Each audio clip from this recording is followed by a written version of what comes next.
আজ আমি রান্না করব চিকেন। আর এই চিকেন রান্না করাটা আমি আমার বরের কাছ থেকে শিখেছিলাম। আমার বর যখনই চিকেন রান্না করে তো এইভাবেই রান্না করে, তাই ভাবলাম আমিও আজ ট্রাই করে দেখি।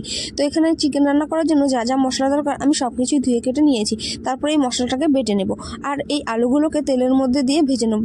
ভেজে তুলে নেওয়ার পরে সেই তেলের মধ্যেই মাংসটাকে নুন হলুদ মাখিয়ে ভেজে নেব। মাংসটা ভেজে তুলে নেওয়ার পরে তার মধ্যে দিয়ে দেবো জিরে তেজপাতা ফোড়ন। জিরে তেজপাতা ফোড়ন দেওয়ার পরে দিয়ে দেবো পেঁয়াজ কুচিগুলো হালকা লাল লাল হয়ে ভাজা হয়ে আসলে তার মধ্যে দিয়ে দেবো টমেটো কুচি আর গোটা রসুনগুলো ভেজে নেওয়ার পরে তার মধ্যে দিয়ে দেবো যে বাটা মশলাটা করেছিলাম সেই মশলাটাকে ভালো করে কষিয়ে নেব।